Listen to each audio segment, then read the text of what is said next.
Sometimes. The loudest silence is the kind that echoes back everything you've tried to forget. In the stillness of the pines, with snow whispering secrets against the window panes, Caleb Hart would sit alone by the fire, waiting for no one. Waiting anyway.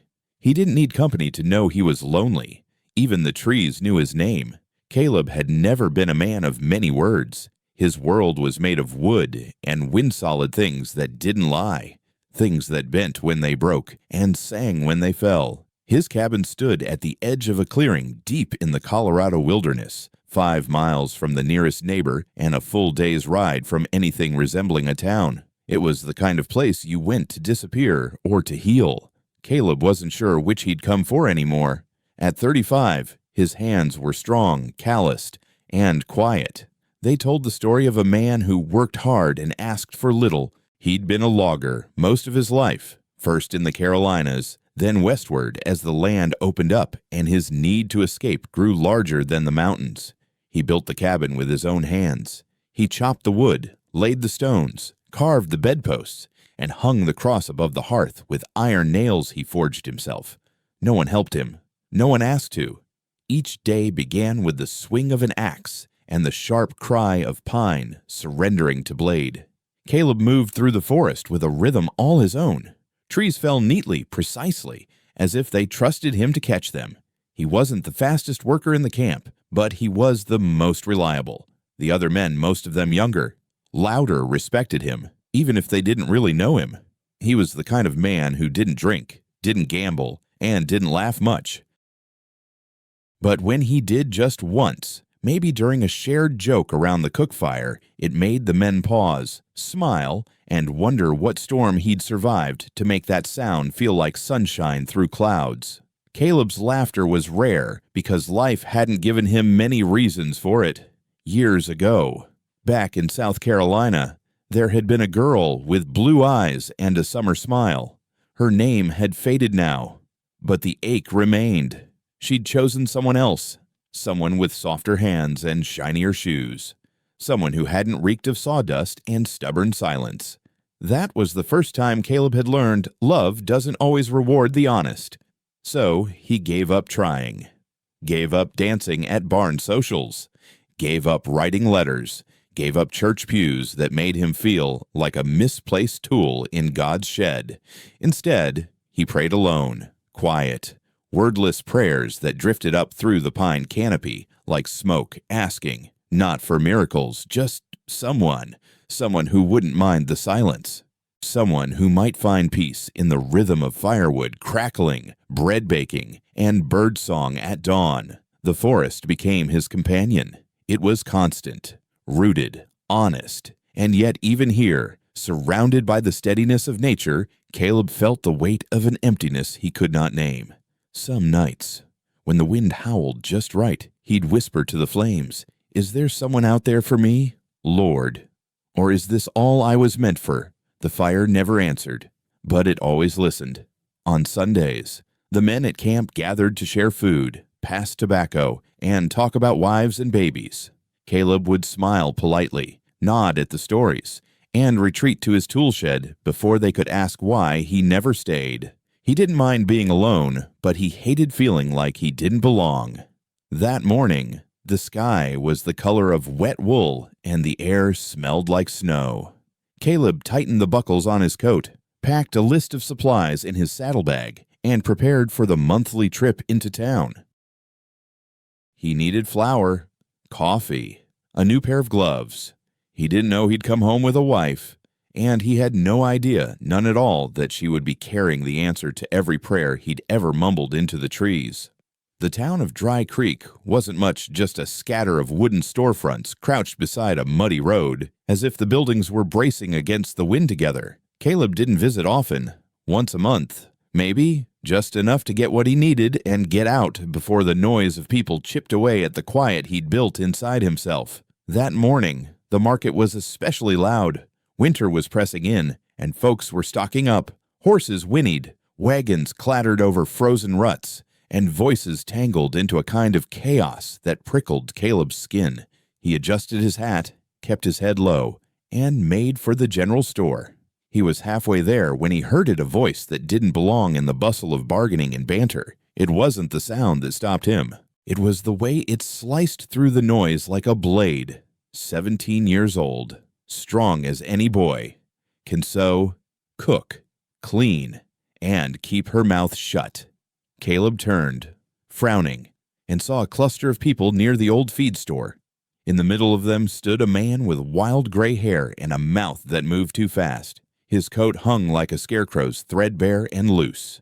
He had one hand wrapped around the upper arm of a young woman, gripping her like he owned her. Caleb stepped closer. The girl, no, not a girl.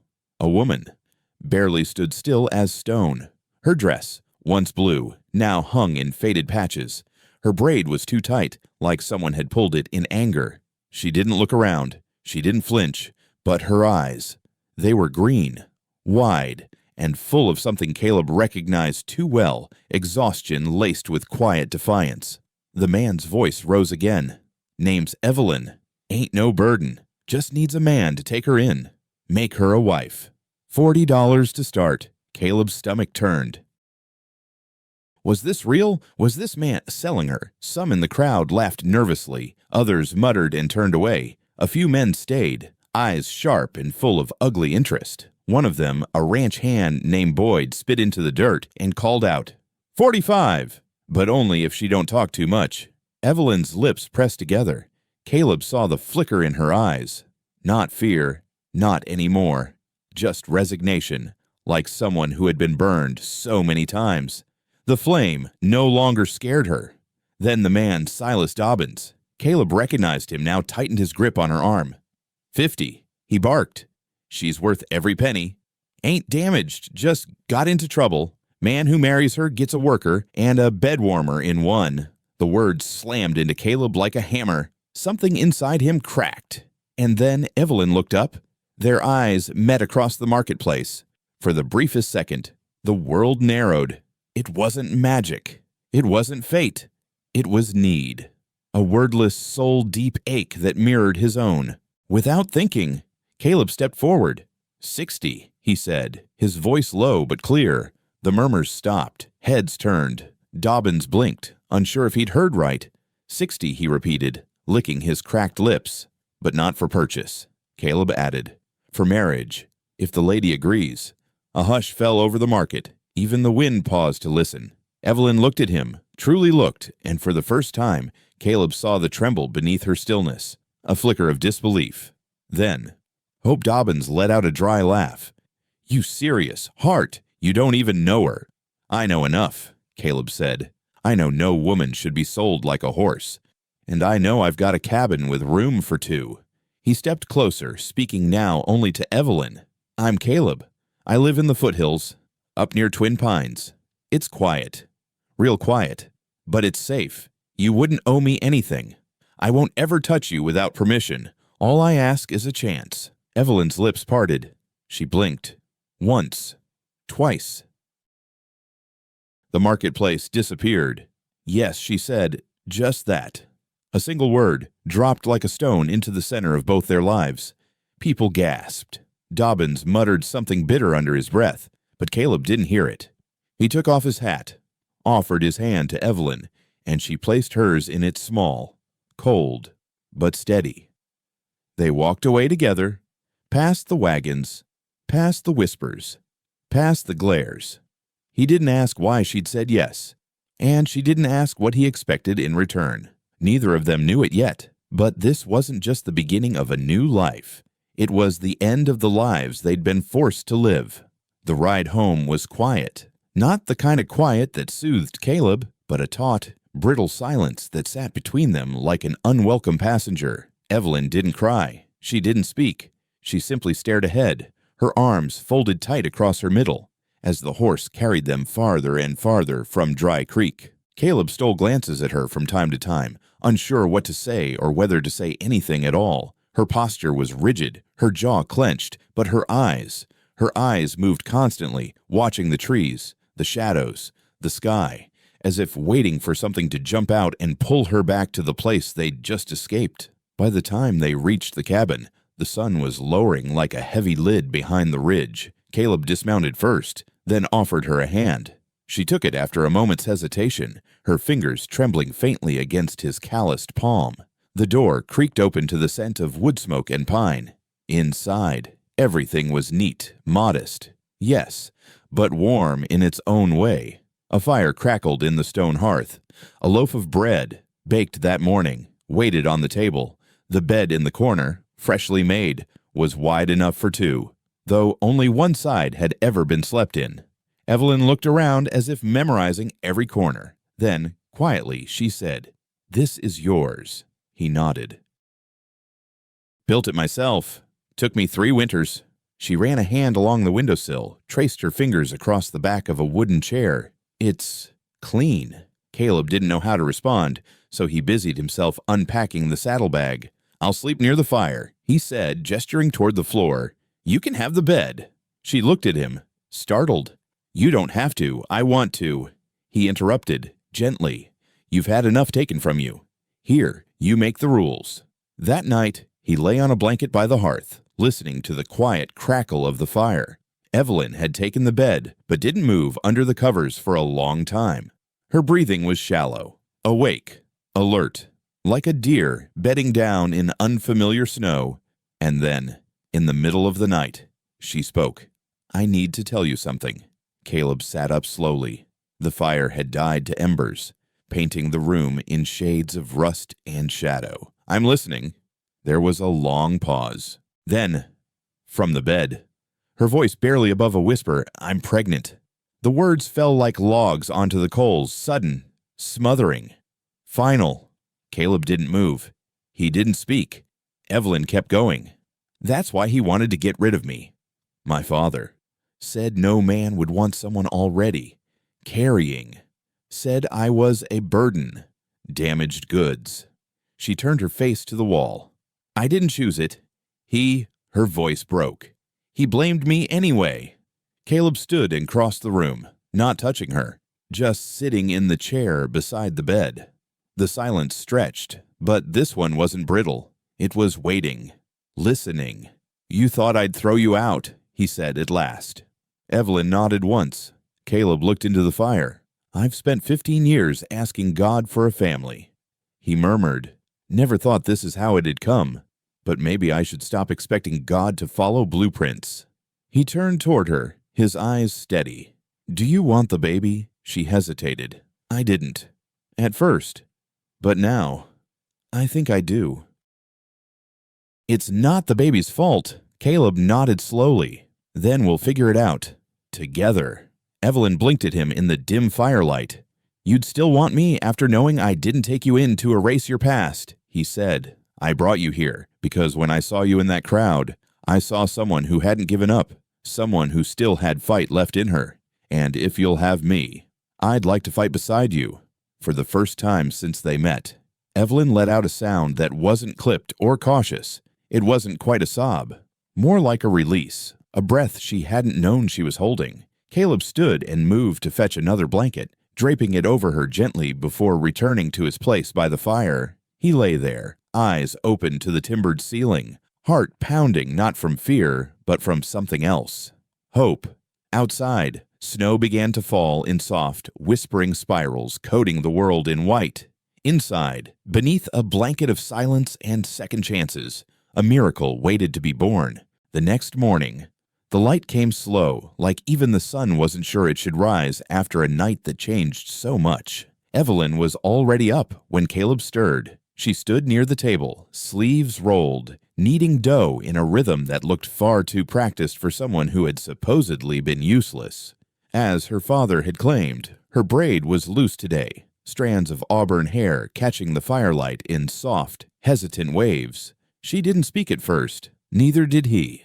The quiet between them had changed. It no longer felt like a void, but like something growing like soil being turned before seeds could be planted. "You don't have to cook," Caleb said gently, pulling on his boots. "I want to," Evelyn replied, not looking up. "It's the first time I've had my own kitchen." Caleb didn't know how to answer that, so he simply nodded. When she set the dough to rise and began sweeping the cabin floor with deliberate strokes, he went outside to chop firewood, but not before stealing one last glance back. There was color in her cheeks. In the days that followed, a kind of rhythm emerged. Evelyn woke early, made breakfast, cleaned, and mended things he didn't know needed mending: old curtains, fraying sleeves, loose hinges. She found his mother's rusted sewing machine in the trunk beneath the bed and oiled it until it hummed like new. She turned his rough cabin into something warmer, not prettier, necessarily, but lived in, human. And Caleb, for all his silence, began to change too. He caught himself humming while hauling in logs. He brought back wild flowers without thinking. Once, he even carved a wooden fox and left it on the table, unsure if she'd find it charming or childish. She smiled when she found it, didn't say a word, just placed it on the mantel like it had always belonged there. At night, they sat near the fire. Sometimes she read aloud, sometimes he whittled in silence, and sometimes on the gentlest evenings they simply talked. One night, as the wind curled around the cabin like a slow-moving river, Evelyn lifted his hand and placed it against her belly. Wait. He waited. Then a faint kick, a little pulse, like someone tapping from inside. Caleb froze, mouth slightly open. "She does that when I drink warm milk," Evelyn whispered. "Always around this time?" Caleb asked. Evelyn shrugged, smiling softly. "Just a feeling." He kept his hand there, fingers spread, not daring to move. In all the years he had dreamed of family. He had imagined rocking chairs and bedtime stories, maybe even a child's laughter echoing through the trees. But this quiet moment, this tiny thud against his skin, it shook him more than any storm ever had. "She's strong," he murmured. Evelyn nodded. "She has to be." Later that week, they began preparing in earnest. Caleb carved a cradle out of red pine, sanding it smooth until it felt like glass. Evelyn started sewing baby clothes out of scraps from her old dresses, tiny shirts, and sleep sacks with uneven stitches, but boundless care. They hung herbs by the window, collected snow melt in jars, stockpiled firewood, dried food, blankets. Caleb even borrowed medical books from the camp medic and read them by lamplight, his brow furrowed in deep concentration. Evelyn teased him, once said he looked like a pastor studying scripture. He hadn't laughed like that in years. Still, not everything was easy. Some days, she woke with nausea or didn't speak at all. Other days, he'd catch her staring at the fire, eyes clouded with some memory she couldn't voice. He didn't push. He just brought her warm tea, sat nearby, and let the silence hold space for both of them. One evening, Evelyn said, "Sometimes I wonder if this baby will ever feel safe, like truly safe." Caleb didn't answer right away. He finished tightening the last screw on the cradle before looking up. "She will, because she'll never have to doubt that she's wanted." Evelyn's eyes shone, then not with tears, but with something stronger, something whole. Winter crept closer. Frost claimed the edges of the window panes, and the days shortened like a held breath. But inside the cabin, life was beginning quiet, steady, and unshakable. And when Evelyn stood at the door one morning, hand on her belly, watching the first flakes fall through the pines, she whispered not to Caleb, not even to herself, but maybe to the child she carried, "You're not alone anymore." Behind her, Caleb watched in silence, knowing she wasn't the only one speaking to someone unseen. He was too. Word spreads fast in small towns.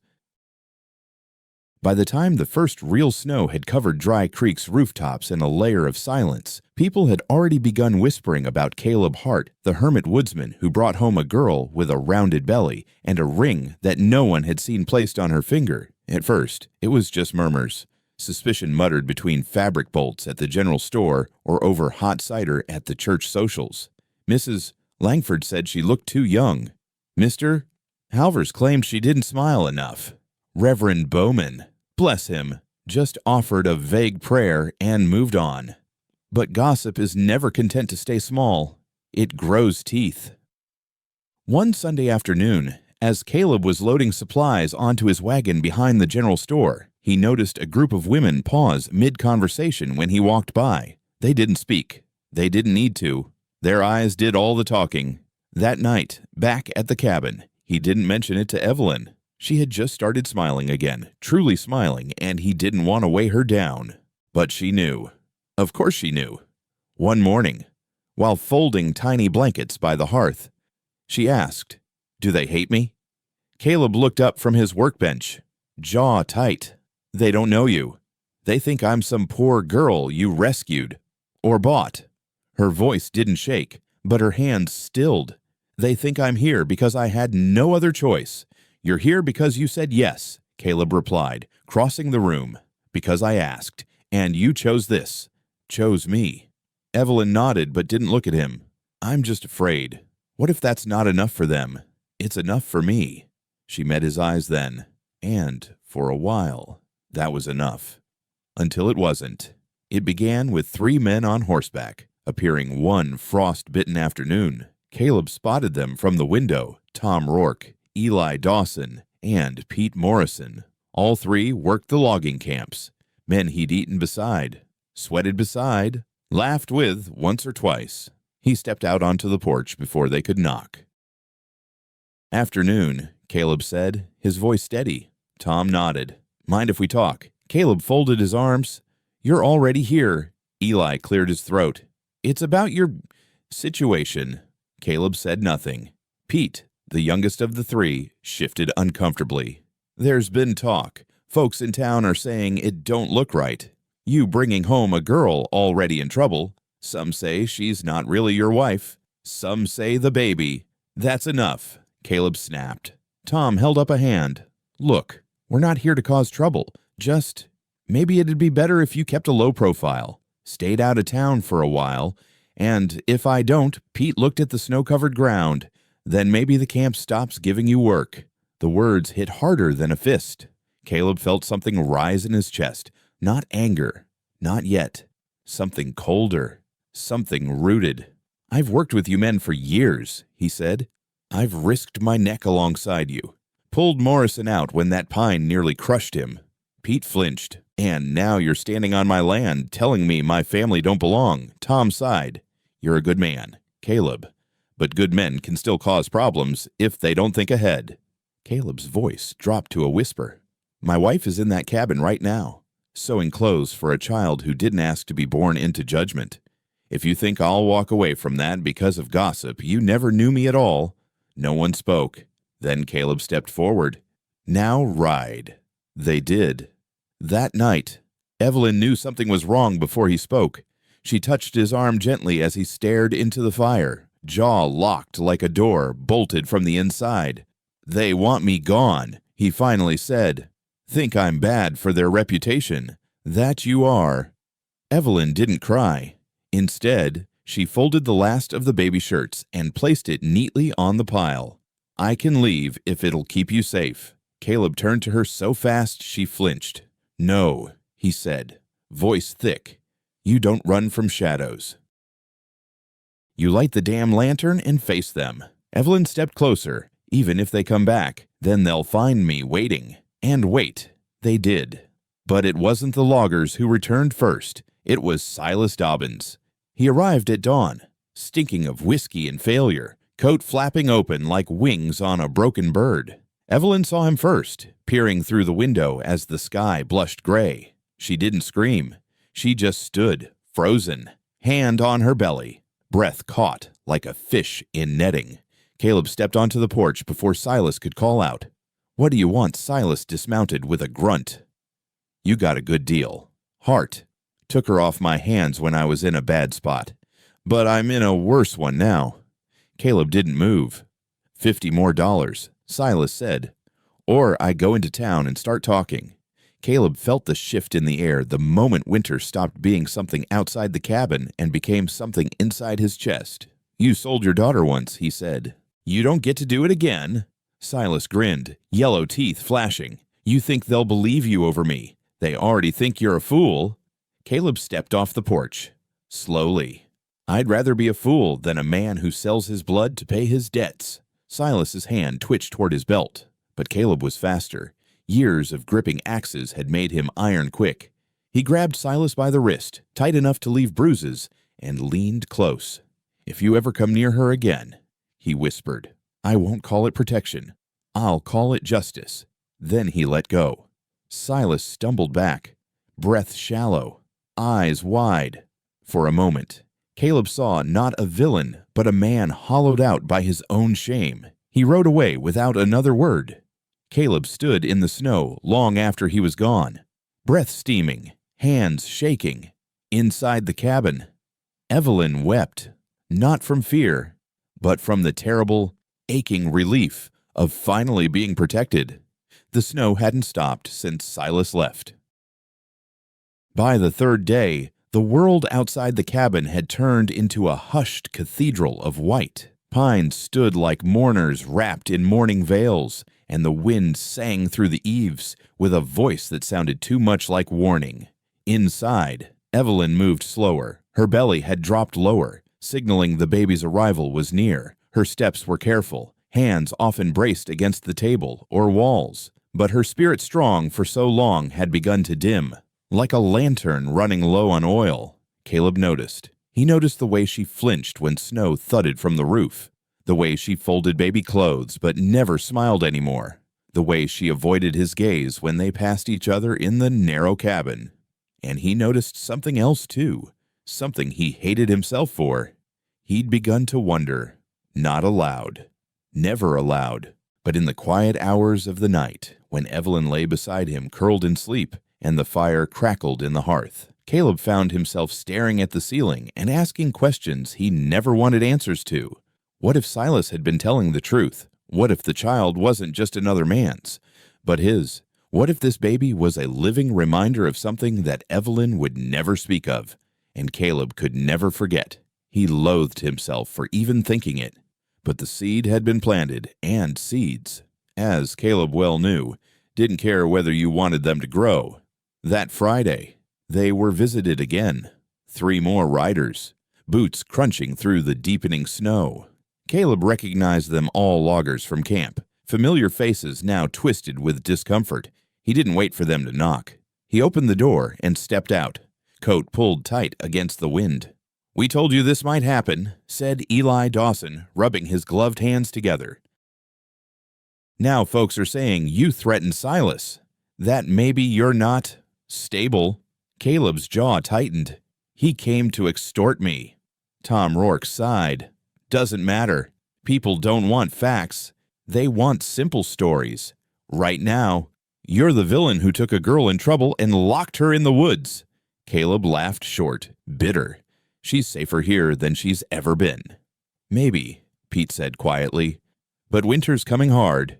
Caleb, you're alone out here. No midwife. No help if things go wrong. I'll manage." "What if you can't?" The wind rose around them, slashing across their cheeks like icy warnings. Caleb didn't flinch.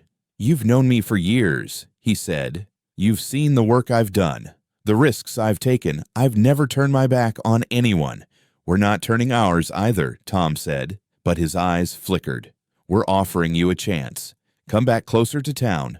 Let us help, if not for you, for the baby." Caleb shook his head slowly. "No, you're letting pride speak." "I'm letting love speak," Caleb snapped. "And you're mistaking it for something small." He didn't wait for them to argue. He turned and closed the door. Inside, Evelyn sat by the window, watching the snow pile against the glass. "They want you to give me up," she said. Caleb didn't answer. She looked at him, really looked, and saw something behind his eyes that made her stomach twist. "You've been thinking about it too," she whispered. "Not leaving me, but wondering." His shoulders stiffened. "No, you don't have to lie. I'm not." She stood, slow and unsteady, but upright. "It's okay. Caleb, I've wondered too. Wondered if I deserved this chance, this peace. I keep waiting for the world to come take it back." He crossed the room, stopped inches from her. "You do deserve it." She looked away. "But do you?" The question hung there raw, unanswerable. And then she whispered, "Do you love the child or just me?" Caleb opened his mouth, closed it, then opened it again. Voice low. "I don't know how to love halfway. Evelyn, if I love you, I love what comes with you. Even if she was made from pain, she's growing in grace. And she'll be mine the second I hold her." Tears slipped silently down Evelyn's cheeks. "She kicks when you talk," she said. "I think she knows your voice already." Caleb placed a hand gently on her belly, feeling a soft bump from within. "Then she's smarter than most folks in town."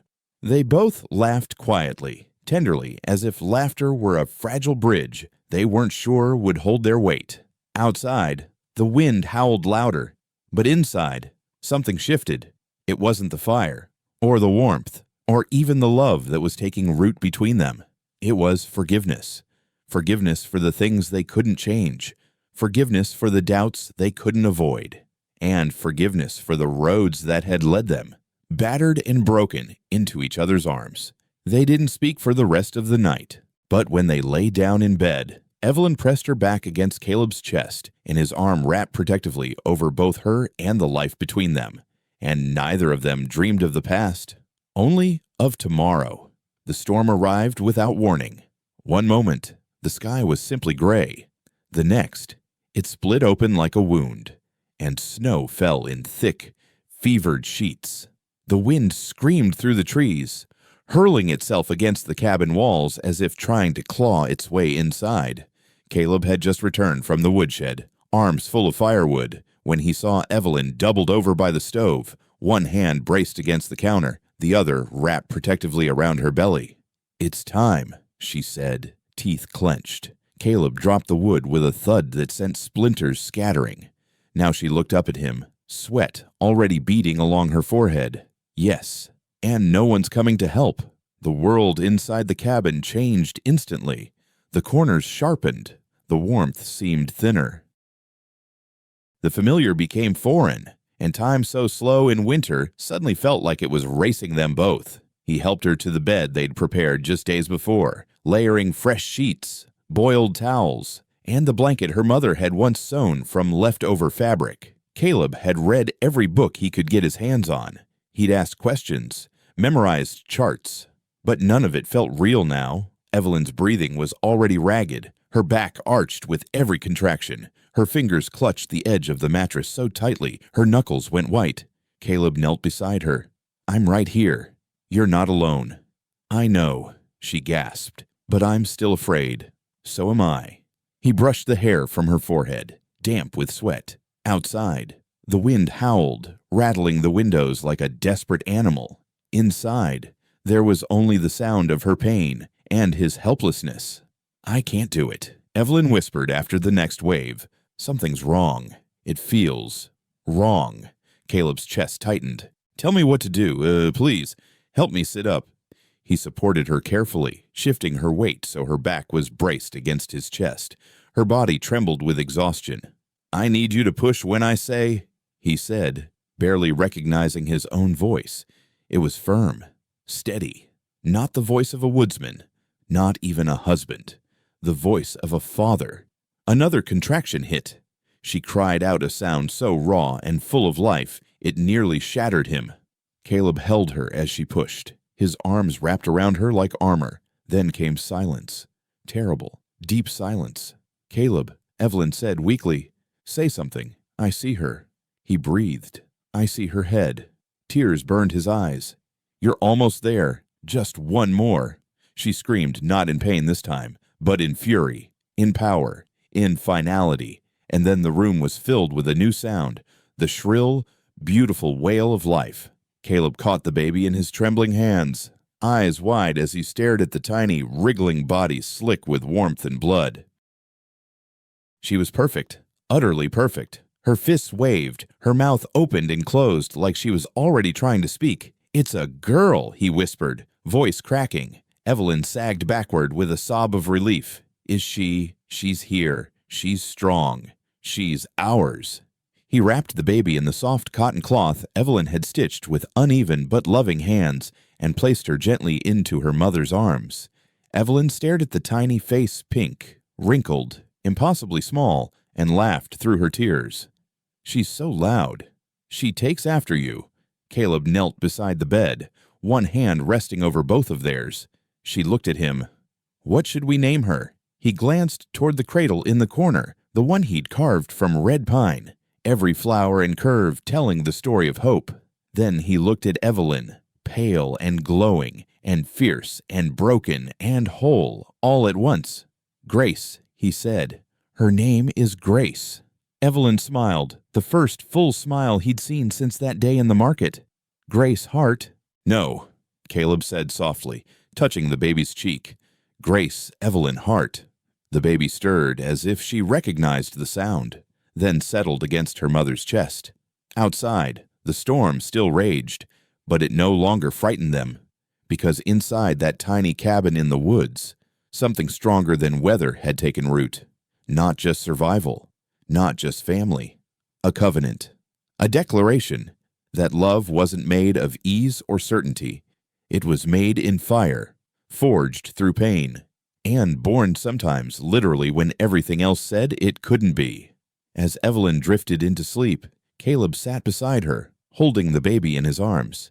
She blinked up at him, eyes the color of morning sky. And for the first time in all his 35 years, Caleb Hart didn't wonder if his prayers had gone unheard.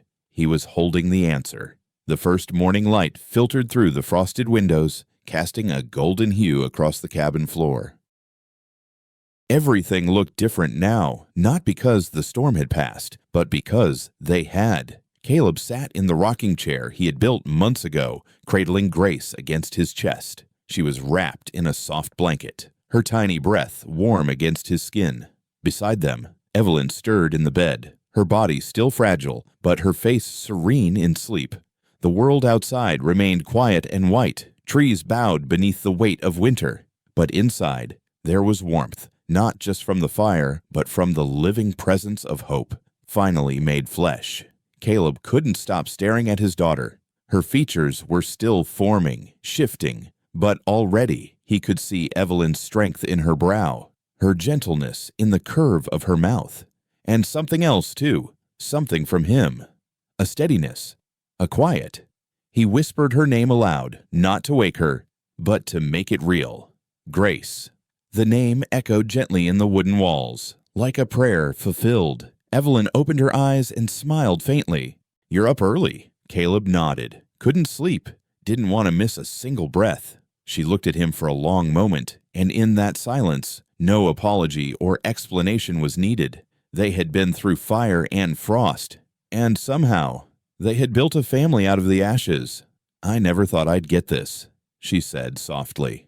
A beginning that didn't come from running. Caleb reached across and took her hand. "You didn't run.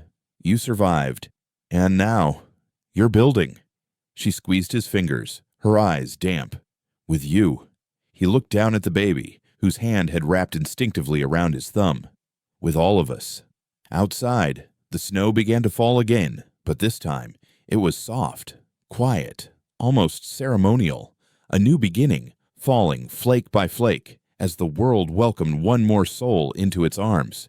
And this time, no one stood alone. There are stories we're born into, and others we choose to rewrite. Caleb and Evelyn's story reminds us that sometimes the family we create can be stronger than the one we came from, that love doesn't require perfect beginnings, it asks only for courage, and that the deepest kind of grace often comes wrapped in vulnerability. If this story moved you, if you felt even a flicker of warmth in the middle of winter, let us know in the comments below. What part of this story touched your heart the most? Don't forget to subscribe so you never miss another story like this. Stories of resilience, redemption, and the quiet miracles that wait just beyond the pain. Because somewhere out there, someone needs to hear that it's never too late to be loved back to life. Thank you for watching. We'll see you in the next one.